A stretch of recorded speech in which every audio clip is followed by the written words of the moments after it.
बिस्मिल्लाहिर्रहमानिर्रहीम। अस्सलाम वालेकुम। उम्मीद है डियर स्टूडेंट्स आप सब ठीक होंगे। नई वीडियो में आपके सामने हाजिर हुआ हूँ। Second year biology chapter 18 reproduction नाम है चैप्टर का, और जितने भी पॉसिबल लॉन्ग शॉर्ट क्वेश्चन और फिर साथ साथ इम्पॉर्टेंट इनमें से जो होंगे वो सारे के सारे questions examination point of view से, चाहे वो आपके कॉलेज में होने वाले एग्ज़ाम्स हैं मंथली या फिर आपके एनुअल एग्ज़ाम्स हैं, सभी एतबार से ये इम्पॉर्टेंट और पॉसिबल क्वेश्चंस डिस्कस करूँगा मैं इस वीडियो के अंदर। तो चैप्टर 18 है रिप्रोडक्शन सेकेंड ईयर बायोलॉजी का, इसको हमने डिस्कस करना है। सबसे पहले सारे के सारे पॉसिबल क्वेश्चंस शॉर्ट और लॉन्ग, फिर उसके बाद एंड पे आपको बताऊंगा कि इनमें से कौन से ऐसे क्वेश्चंस हैं जो बहुत ज़्यादा इंपॉर्टेंट हैं और मिनिमम आप अगर कर लेते हैं तो आपका आसानी से ये चैप्टर ओवरकम हो जाता है। शुरू करते हैं बिना देर की। स्कीम पिछले साल तब्दील हुई थी पंजाब के सभी बोर्ड्स में सेकेंड ईयर बायोलॉजी के लिए, तो उस हवाले से जो भी चेंजेस ऑब्ज़र्व की गई थी उन चेंजेस में जो रिप्रोडक्शन के हवाले से स्कीम की चेंजेस थी वो तकरीबन ना होने के बराबर थी। पिछली पेयरिंग में भी ये चैप्टर 18 यानी रिप्रोडक्शन वाला जो था इसकी पेयरिंग 22 के साथ थी, और जो पेयरिंग चेंज हुई उसमें भी चैप्टर 22 के साथ ही इसकी पेयरिंग है। तो इसका मतलब ये हुआ कि अगर आप लॉन्ग क्वेश्चन के तौर पे इसको सिलेक्ट करेंगे तो ए पार्ट चैप्टर 18 से जबकि बी पार्ट 22 से आएगा। और दूसरी तरफ अगर हम इसको ओवरऑल लॉन्ग क्वेश्चन के तौर पे शॉर्ट और एमसीक्यूज़ के तौर पे देखें तो एनुअल एग्ज़ाम के साथ साथ MD CAT point of view से भी बहुत ज़्यादा अहमियत का हामिल है ये चैप्टर। तो शुरू करते हैं बिना देर की। सबसे पहले डिस्कस करते हैं पॉसिबल शॉर्ट क्वेश्चंस। पहला शॉर्ट क्वेश्चन बनता है evolution of pollen tube, role of pollen tube in success of flowering plants या फिर in success of pollination in life of plants. ये पहला शॉर्ट क्वेश्चन होगा। दूसरा short question success of seed plants, why seed plants are predominantly successful on land. तो इसके reasons हैं 4 से 5 हमारे सिलेबस में मौजूद हैं। सेकंड पेज बनता है चैप्टर का, वहाँ पे आपको आसानी से मिल जाएंगी। थर्ड बहुत ज़्यादा important point parthenocarpy, define parthenocarpy, give its importance, या फिर डिफाइन पार्थेनोकार्पी, गिव एग्जांपल्स, किसी भी हवाले से क्वेश्चन आ सकता है, या how artificially parthenocarpy induced. Fourth seed dormancy है, write a note on seed dormancy या फिर give the importance of seed dormancy for seeds. Next fifth phytochromes है, define phytochromes, give the names of its types, importance of phytochromes, write a note on phytochrome. तो photoperiodism नामी topic है second year biology chapter 18 में reproduction में, वहाँ हमें phytochrome clear होगा। 6 vernalization, definition of vernalization and importance of vernalization. बाज़ वक़्त ऐसे भी होता है कि वर्नलाइजेशन और फोटोपेरिडिज्म दोनों को मिला के इनकी इंपॉर्टेंस पूछी जाती है सिंक्रोनाइजेशन फॉर्म में।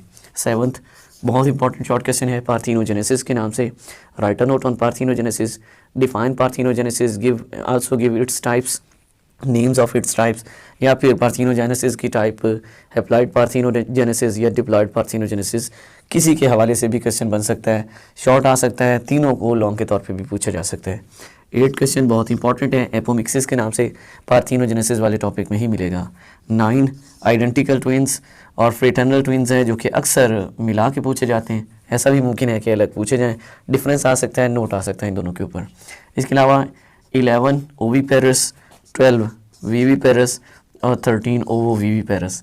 ये तीनों क्वेश्चंस तकरीबन इकट्ठे बनते हैं, कंसेप्ट मिलते जुलते हैं थोड़ी सी तब्दीलियों के साथ। इनमें से ओवीपेरस वीवीपेरस का डिफरेंस आ सकता है, वीवीपेरस ओवोवीवीपेरस का डिफरेंस आ सकता है, डेफिनेशन एग्जांपल पूछी जा सकती है, तो इस हवाले से क्वेश्चन इनके बारे में भी बन सकते हैं।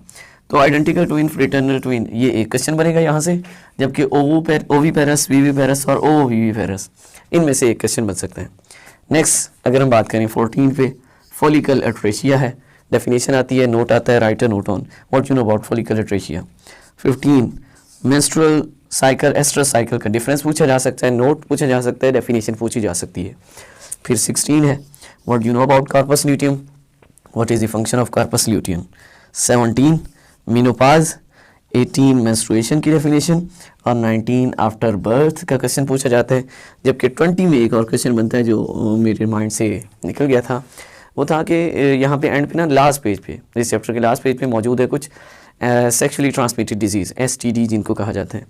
तो वो 3 है, गोनोरिया, साइफिलिस और एक और है 3 गोनोरिया वगैरह। तो गोनोरिया, साइफिलिस और ये सारी जो 3 डिजीज़ मौजूद है सेक्सुअली ट्रांसमिटेड डिजीज़, इनमें से किसी के ऊपर भी नोट आ सकता है, तो वो हमारा 20th क्वेश्चन बनेगा। तो इस तरह हमारे ये शॉर्ट क्वेश्चंस जो पॉसिबल शॉर्ट क्वेश्चंस थे वो सारे मैंने यहाँ पे डिस्कस किए। इनमें इंपॉर्टेंट वन कौन से हैं? Evolution of pollen tube, success of seed plants, parthenocarpy, seed dormancy, फिर vernalization, parthenogenesis, apomixis, identical twins, इसके अलावा फॉलिकल अट्रेशिया, फिर मेंस्ट्रुअल साइकिल, एस्ट्रस साइकिल, इसके अलावा मीनोपाज, मेंस्ट्रुएशन और आफ्टर बर्थ। ये वो पॉइंट्स हैं जो मिनिमम आपको इस चैप्टर से तैयार करने हैं, जबकि अगर आप सारे कर लेते हैं तो इंशाल्लाह इन्हीं में से कोई ना कोई पॉसिबल क्वेश्चन लाजमी एग्जाम में आ जाएगा। रहेगी बात लॉन्ग क्वेश्चंस की, पहले देखते हैं पॉसिबल लॉन्ग क्वेश्चंस कौन से हैं, फिर उसमें साथ ही हम अलग कर लेंगे कि जो इम्पोर्टेंट हैं वो कौन से में से। तो पहले लॉन्ग क्वेश्चन बनता है लाइफ साइकिल ऑफ ब्रायोफाइट। यहाँ पे ब्रायोफाइट का सिंपल लाइफ साइकिल है। ब्रायोफाइट्स के साथ जिम्नोस्पर्म का भी मौजूद है और इसी के साथ एंजियोस्पर्म का भी मौजूद है। जिम्नो, एंजियो और ब्रायोफाइट्स के लाइफ साइकिल का स्केच दिया हुआ है। ये कभी कभार लॉन्ग के तौर पे पूछे जा सकते हैं। इनमें जिम्नो और एंजियोस्पर्म का जो लाइफ साइकिल है उसका स्केच ज़्यादा इंपॉर्टेंट है, वो आपको ज़्यादा अच्छे तरीके से तैयार होना चाहिए। दूसरा लॉन्ग क्वेश्चन जो यहाँ से बन सकता है इस चैप्टर से, उसमें अगर हम देखें तो पॉसिबल लॉन्ग क्वेश्चन बनता है फोटोपेरियोडिज्म का। फोटोपेरियोडिज्म इस तरह क्वेश्चन आ सकता है। इसके ऊपर इसमें एक टॉपिक मौजूद है फाइटोक्रोम्स के नाम से, उसके ऊपर नोट आ सकता है। तो किसी भी हवाले से लॉन्ग क्वेश्चन बनता है। नेक्स्ट थर्ड क्वेश्चन की अगर हम बात करें तो जो पॉसिबल इम्पॉर्टेंट क्वेश्चन बनता है यहाँ से वो पार्थिनोजेनेसिस के नाम से है। Parthenogenesis, define parthenogenesis, explain its types, right a note on parthenogenesis. तो इस तरह मुख्तलिफ क्वेश्चन इसमें से बन सकते हैं जो कि पूछे जा सकते हैं। फोर्थ पे आ जाते हैं। इसमें फोर्थ और फिफ्थ दो रिप्रोडक्शन से रिलेटेड लॉन्ग क्वेश्चन बनते हैं। मेल रिप्रोडक्टिव सिस्टम एक लॉन्ग क्वेश्चन बनेगा, मेल रिप्रोडक्टिव सिस्टम, और दूसरा फीमेल रिप्रोडक्टिव सिस्टम, ये दूसरा लॉन्ग क्वेश्चन बनेगा। इसी तरह 6 और 7 पे है।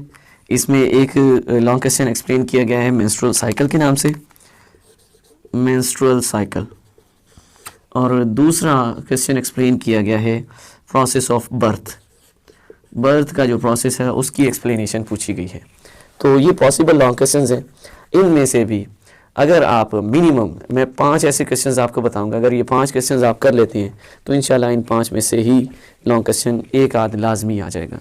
इनमें photoperiodism, male reproductive system, female reproductive system, menstrual cycle और बर्थ का प्रोसेस, ये 5 ऐसे टॉपिक्स हैं इस चैप्टर से जो इंतहाई अहम है। और मेरा मानना है कि अक्सर और बेशतर जो लॉन्ग क्वेश्चन आता है इस चैप्टर में से वो इन्हीं में से ही पूछा जाता है। बाकी पॉसिबिलिटी हमेशा रहती ही है, हो सकता है मुमकिन हो कि इसके अलावा भी पूछे जाए, लेकिन 95+% के साथ इन 5 टॉपिक्स के चांसेस होते हैं। बहरहाल आप अगर इन 5 को कर लेते हैं और साथ में ये 2 ऐड कर लेते हैं तो श्योरिटी है 100% कि आपका ये chapter as a long cover हो जाएगा बहुत ही आसानी के साथ। वैसे भी साइज़ के एतबार से भी बहुत छोटा है और इंटरेस्टिंग भी है, इजीली कवर हो जाने वालों में शुमार होता है इसका। तो ये थे पॉसिबल शॉर्ट क्वेश्चंस और इम्पॉर्टेंट क्वेश्चन चैप्टर 18 रिप्रोडक्शन से, जिनको हमने डिस्कस किया। इतना ज़्यादा मुश्किल चैप्टर नहीं है, बहुत आसानी से हो जाने वालों में इसका शुमार होता है। तो आप इसे लाजमी कंसीडर करें, इसे अच्छे तरीके से तैयार करें। लॉन्ग के लिए नहीं तो कम से कम शॉर्ट के लिए, MCQs के लिए तो लाजमी आपको ये तैयार करना ही है। तो मेहनत करते रहें, मेहनत के साथ आगे बढ़ते रहें, नमाज़ पढ़ें, अपने लिए भी दुआ करें, हमारे लिए भी दुआ करें। इंशाल्लाह नई वीडियो में मुलाकात होगी, तब तक अल्लाह हाफ़िज़।